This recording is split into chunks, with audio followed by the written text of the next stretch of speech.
Bom dia, meus amados. Hoje é mais um sábado,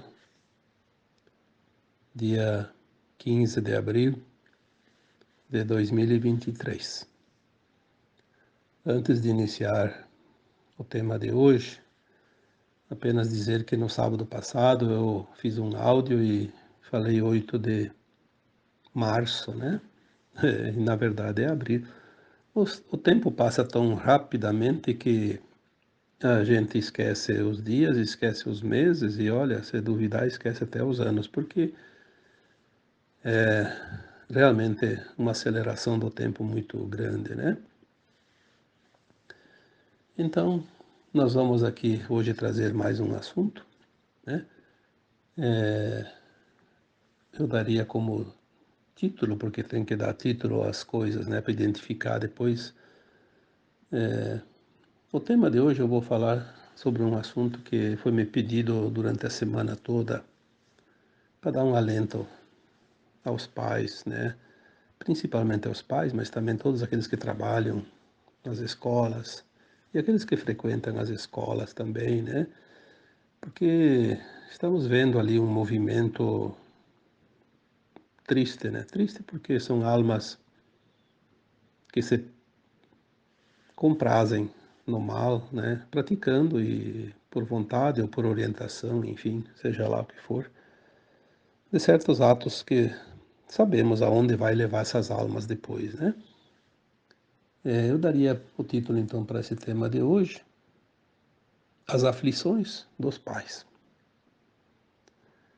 No sábado passado eu falei sobre esse assunto também, né?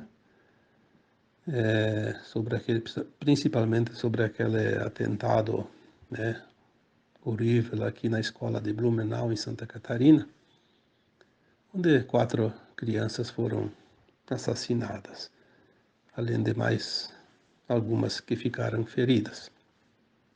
E não foi a primeira vez e não será a última, a gente sabe disso. E parece que agora virou uma moda. E os pais estão realmente preocupados, alguns até em desespero. Obviamente, como eu disse aqui antes, também certos professores, certos trabalhadores, funcionários das escolas estão apreensivos e com razão. Afinal, nunca se sabe onde o capeta vai atacar, como se diz. Mas o que eu vejo aqui hoje é aquilo que nós já estamos trazendo aqui através de não só áudios, que os áudios começaram aí em janeiro de 2022, mas os textos que tem aqui praticamente 10 anos, né?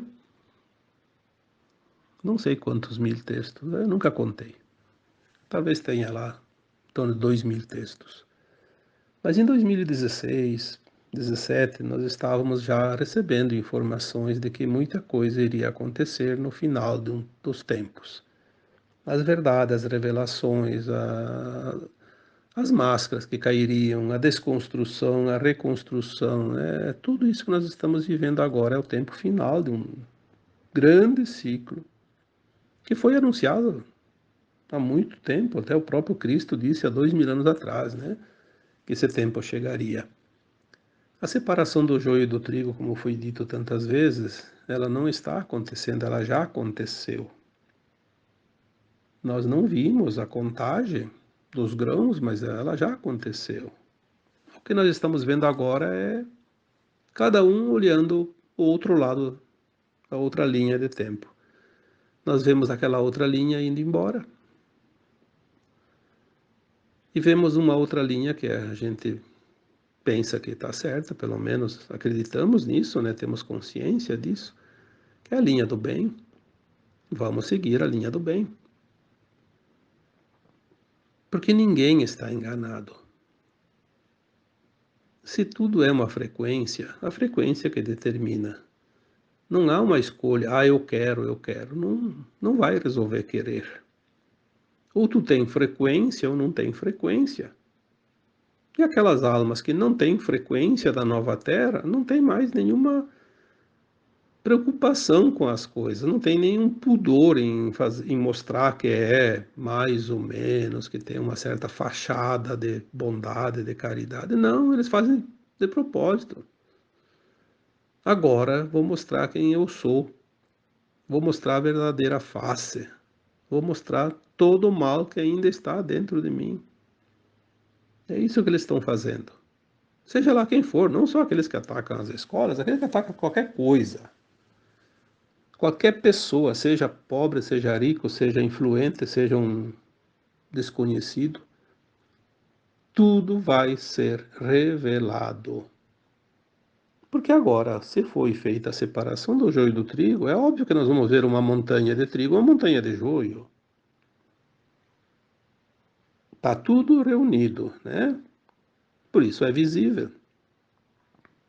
Enquanto andava tudo misturado, estava meio confuso, mas agora não. Aquele monte é trigo, aquele outro monte é joio. E como é que vamos ver? Dessa forma, nas manifestações. Cada lado vai se manifestar. Então, o joio e o trigo foi separado, e o tempo agora é de juntar o monte, todos os grãos. Já estamos vendo as duas linhas de tempo, que são as duas montanhas. Muitas pessoas, eu posso dizer até que eventualmente podemos ver pessoas muito conhecidas ou até dentro do quadro de amizades e parentesco, alguns marmanjos aí bem barbados, porque são pessoas que sabem o que estão fazendo. Até se vangloriando, porque eu vou lá e faço, porque eu quero fazer, achando que isso vai trazer para ele dividendos, visibilidade, vai trazer um grande problema, principalmente porque a alma dele vai ser jogada lá num planeta bem inferior para aprender. E, na segunda hipótese, também pode ser jogada numa cela de prisão, porque nós sabemos que hoje as autoridades sérias, porque tem também aquelas que nem sei por que estão nos seus cargos, mas as autoridades sérias, e graças a Deus são bastante, nós sabemos que hoje existe uma inteligência dentro das organizações policiais, né? Que não vai ficar, ninguém vai tagarelar ali numa rede social e achar que não vai ser descoberto. Vai, sim, vai. Não tenha dúvida que vai. E vai responder. Porque agora virou moda. Parece que a pessoa ganha fama se ela é mal, se ela é má, se ela pratica a maldade. Fazer o bem não dá fama para ninguém. Mas quem é que está interessado em ganhar fama? Quem faz o bem não está interessado na fama, está interessado em ser simplesmente do lado, estar do lado do bem, ser bondoso, ser caridoso, ser uma alma que vai merecer um novo mundo para viver, um mundo sem dor e sem sofrimento. Isso já é um grande prêmio. Não tem necessidade de receber nenhuma condecoração, nenhuma fama provisória, temporária, repentina, que isso não leva a nada. É apenas um retrato do ego. Mas temos aqui dois lados, né? O lado das pessoas que se comprazem no mal e o lado das pessoas que deveriam combater o mal e sempre fizeram de tudo para incentivar, mesmo que veladamente. Claro que aquelas pessoas, aquelas autoridades, setores de mídia, setores de ideologias, enfim, seja lá o que for, tem em todo lugar. Aqueles que realmente trabalham na surdina, escondidos por trás das cortinas para que essas coisas aconteçam, têm os seus interesses. Mas eles vão ter o desprazer de receber o veredicto na hora exata, na hora final. Destino da sua nave, planetinha, talvez onde tenha que rastejar como vermes nos subterrâneos da Terra, porque a superfície talvez seja irrespirável. Ninguém passa o que não precisa passar, ninguém paga o que não deve. Mas a justiça divina é justa. É só isso. Simplesmente é justa. A cada um segundo as suas obras. Essa frase é do próprio Mestre, que veio aqui para nos deixar os recados, as mensagens. Então, a grande dúvida e o grande questionamento e a preocupação demonstrada agora nesses últimos dias, até muitas pessoas me pediram para falar sobre esse assunto, eu até pensei, não é um assunto que você abre a boca e você fale assim, do nada, é preciso, no mínimo, ter alguma orientação que venha de fora de nós, porque nós somos limitados. Alguma coisa que nos dê tranquilidade, paz, segurança. Porque se não temos a garantia dos governantes que deveriam nos dar essa garantia, se não temos a garantia das autoridades competentes, vamos buscar aonde? A segurança, a não ser na nossa fé, na nossa confiança, no entendimento da vida e que nada e ninguém passa por aquilo que não precisa passar, nada acontece que não tenha que acontecer, porque se estamos numa escola de almas, a cada situação é um aprendizado para aqueles que precisam passar pela situação. Todos esses anos, aqueles textos que eu citei antes, muitos sempre trazem algo para consolar as pessoas, dar um pouco de confiança, dar ânimo, coragem, fé, determinação, posicionamento, enfim, se aprumar nessa caminhada que ainda é turbulenta, porque ainda estamos terminando o grande ciclo da terceira dimensão do mundo de provas e expiações. Como é que a gente vai ter confiança, segurança? Conhecendo a verdade, conhecendo as leis divinas, conhecendo os planos de alma, conhecendo quem somos nós, o que estamos fazendo aqui, o que nós precisamos fazer para aprender, passar adiante para ascensionar. Então hoje eu vou repetir aqui, para dar esse ânimo, essa coragem. Ninguém passa o que não precisa passar. Ninguém morre antes da hora estipulada pela própria alma. Eu vou repetir aqui exatamente aquilo que eu já disse e escrevi e falei muitas vezes. Nós não somos um corpo. Nós somos uma alma que está num corpo, temporariamente. O corpo é efêmero, a alma é imortal. A alma sobrevive sempre ao desencarne. A alma evolui. O corpo é a vestimenta física da alma. Mas a alma precisa desse corpo. Então, por que as pessoas desencarnam? Olha, as pessoas não, a alma, né? Porque as pessoas são o próprio corpo. A alma desencarna porque ela está submetida ao véu do esquecimento. Só por isso. Ao desencarnar, após passar um período de perturbação, de desorientação, porque ela fica um pouco incomodada com aquilo, ela se vê fora do corpo, se vê no meio das pessoas, as pessoas não escutam ela, não, dá a impressão que as pessoas não dão a mínima importância para ela. Na verdade, é porque elas não enxergam a alma, né? Depois ela vai para as câmaras de retificação, ia para as colunas espirituais, agora vão para as naves. é acolhida, é orientada, é esclarecida, e ela vai se achando, como se diz, encontrando. Ela passa pela penitência do arrependimento, que às vezes tem e é forte também.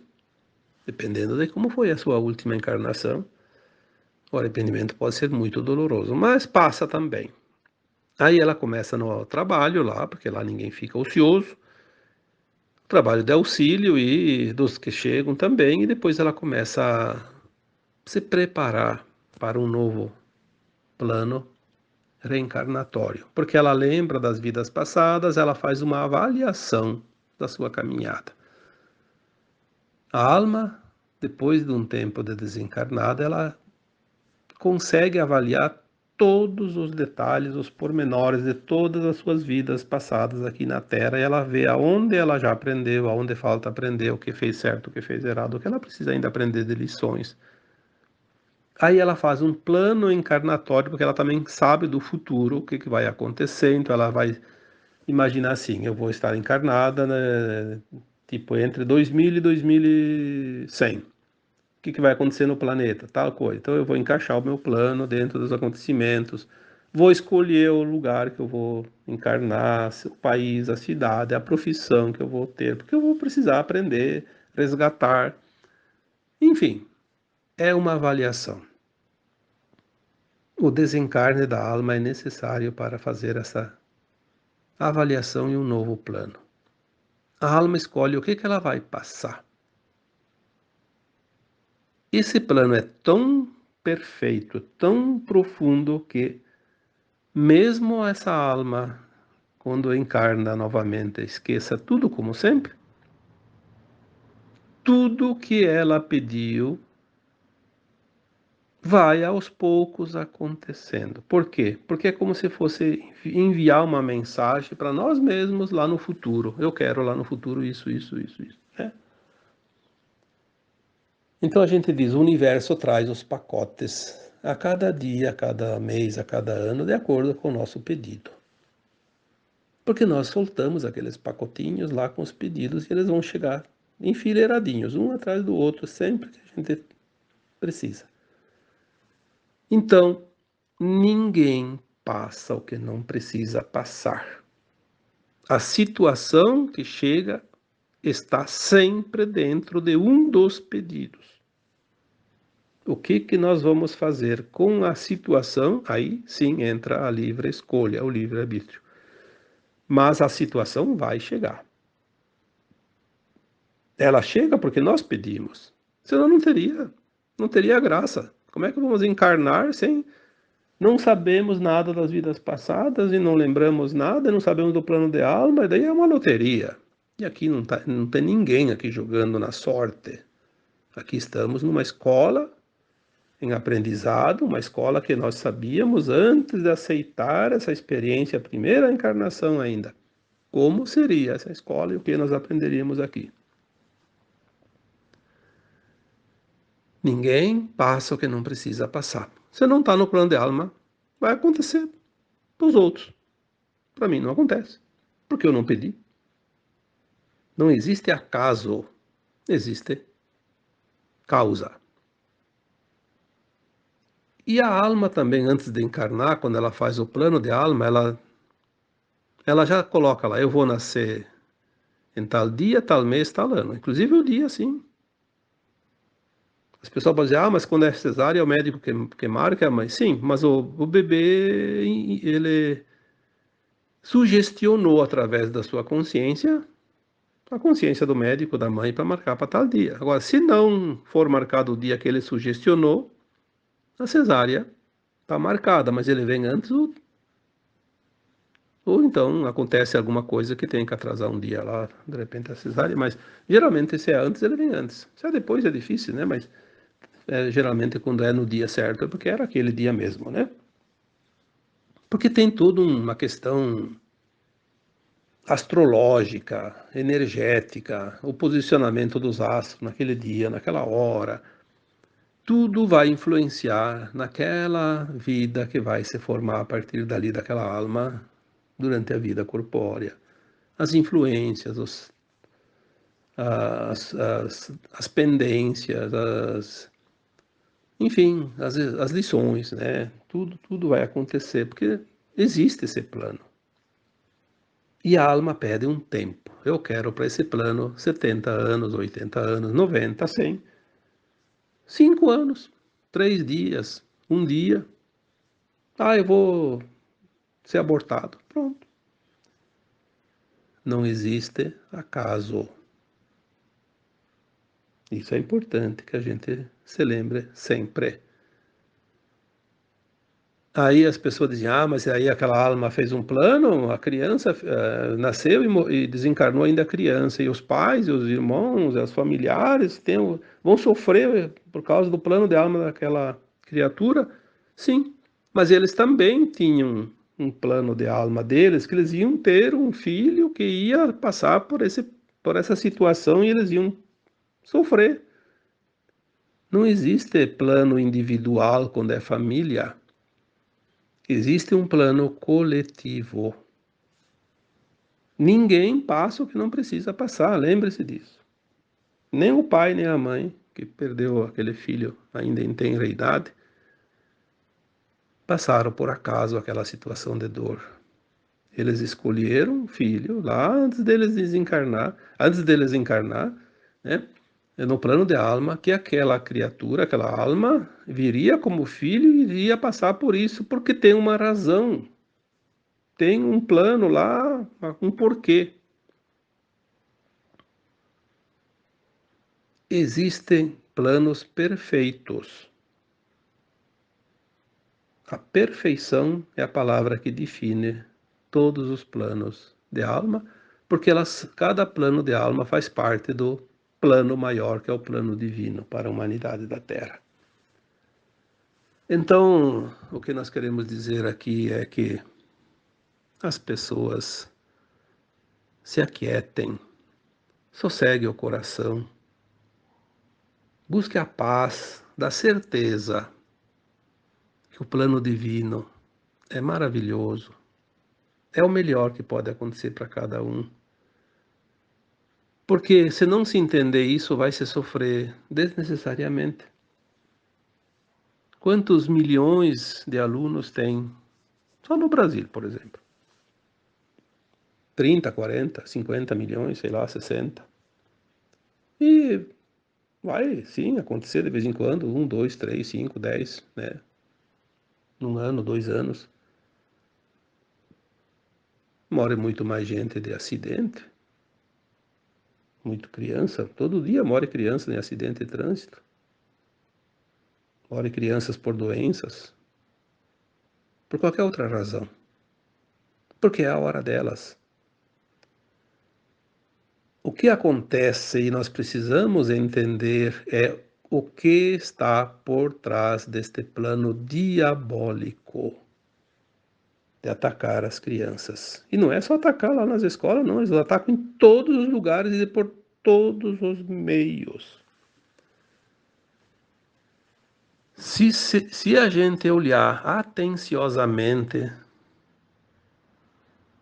o ataque às crianças é infernal. É uma bênção a proteção divina, porque o objetivo era realmente acabar com a humanidade, começando pelas crianças. De todas as formas e por todos os meios possíveis e imagináveis. Os ataques às escolas é mais um, apenas um. Porque daí é mostrado, é divulgado intensamente, criado uma situação horrorosa, e aí aquela coisa, aquela comoção coletiva, e aí todo mundo entra no pânico, porque tudo tem um objetivo, e o medo é a maior arma hoje, utilizada ainda contra a humanidade. O medo paralisa, e seja um homem, seja um animal, quando está paralisado pelo medo, não precisa nem nada para amarrar ele, segurar ele, porque controla ele. O medo é uma forma de controle. Você controla uma humanidade inteira através do medo. Uma pessoa domina uma humanidade através do medo. Se todos entrarem no medo. Graças a Deus que o medo não atinge 100% das pessoas, porque senão seria uma calamidade. Atinge sempre um grupo aqui, um grupo ali, e não consegue, por quê? Porque existe um plano maior também que permite ou não permite certas coisas. Então, vai até onde é permitido. Ninguém passa a linha da permissão divina. Ah, quando as pessoas começam a entender isso, que liberdade, que libertação. Querem nos meter medo. Eu sempre digo, ninguém aprisiona uma consciência livre, desperta. Eles aprisionam as mentes, as consciências condicionadas. E o medo é um condicionamento. Sempre foi utilizado o medo desde sempre. Muito antes da Babilônia. Porque desde que os malignos vieram para a Terra, o medo foi uma das táticas mais usadas. Aí começaram pelas religiões.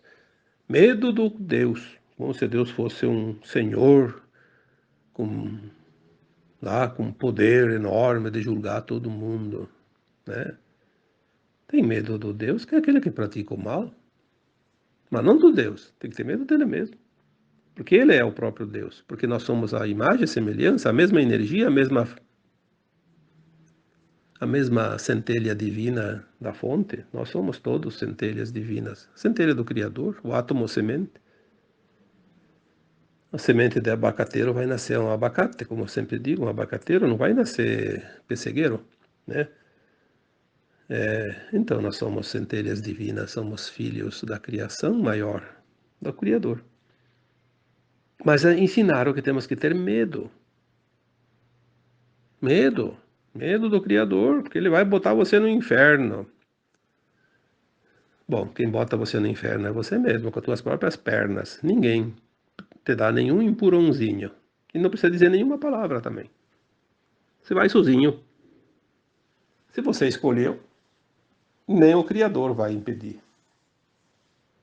Isso é certo. Então tem que ter medo de si mesmo quando está fazendo a prática do mal. Mas colocaram medos através das religiões, através das brincadeiras, né? Medo disso, medo do bicho-papão, medo do escuro. Mas ninguém tem medo daqueles desenhos, daquelas filminhos de criança, aqueles programas infantil na televisão, daqueles programas para jovens, adultos, enfim, tudo. Trazendo o grande veneno que contamina a humanidade. Ninguém tem medo daquelas políticas governamentais que tem por trás de tudo um interesse escuro, maligno, de destruição. Destruição de valores, destruição de vidas. Muitas vezes, né? Certas ditas autoridades responsáveis por qualquer coisa. Aquele popular ditado, né? Te quebra as pernas para depois te dar as muletas. Como se fosse uma obra de caridade. Mas hoje nós estamos com a consciência expandida, acordada, desperta, e eles não estão conseguindo mais enganar ninguém. Aliás, ninguém não, né? Ainda tem aquele que se deixa enganar. Mas cada vez mais é o número de despertos que não se deixam enganar mais. E isso é que está causando toda a raiva incontida do comando da humanidade. Aqueles que sempre dominaram, comandaram, subjugaram, exploraram, escravizaram, conduziram e fizeram o que quiseram, sempre, de todos os humanos. Mas agora eles não conseguem mais. Por quê? O Criador já disse, basta, chega, acabou o tempo. Acabou o recreio, né? Tocou a sineta, fim do tempo. Se vocês lerem os textos, desde 2015, 2016, está na sequência, né? Desconstrução, reconstrução, revelação, nova frequência, nova energia. Tudo isso está acontecendo, mas ninguém vê nada. Ah, não acontece nada. Se não acontece nada, paciência, não está vendo nada. Nós não podemos abrir os olhos daquele que dorme, ele vai ficar incomodado.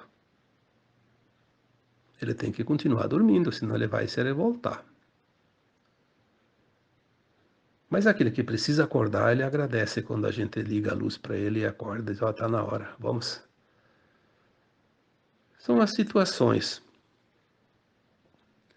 Então, para finalizar este áudio hoje, eu diria para as pessoas que têm crianças nas escolas, não só criança, tem até, começa agora, vão atingir também lá nas faculdades, não se preocupem, é todo um esquema. Quem tem filhos na escola, principalmente os pequeninhos, né? Quem tem pessoas que trabalham nas escolas, como professores, como serventes, né? Não se preocupe, não dê energia para esses. É exatamente isso que eles querem, que você dê a tua energia. É a frequência do medo, uma energia das mais baixas que existem no planeta, porque eles precisam se alimentar. Confia, não vai acontecer nada. Se a tua criança fez um plano de alma de desencarnar aos 5 anos, aos 10 anos, ela vai ter uma razão. Se não for para a escola, vai acontecer que vai estar brincando em casa, vai bater a cabeça na quina da porta, lá não sei aonde, cair da escada. Ou vai sair para ir no mercado e na primeira esquina vê um maluco lá e bate no carro e tá lá de carona. Não adianta. Nós temos um plano de alma. É isto que nós precisamos entender e só isto basta para que a gente mantenha a confiança, a alegria da vida. Porque a frequência da alegria, ela é tão alta quanto a frequência do amor e da gratidão. Então eles querem acabar com essa frequência elevada de amor, de gratidão, de alegria, porque é a força contrária para eles.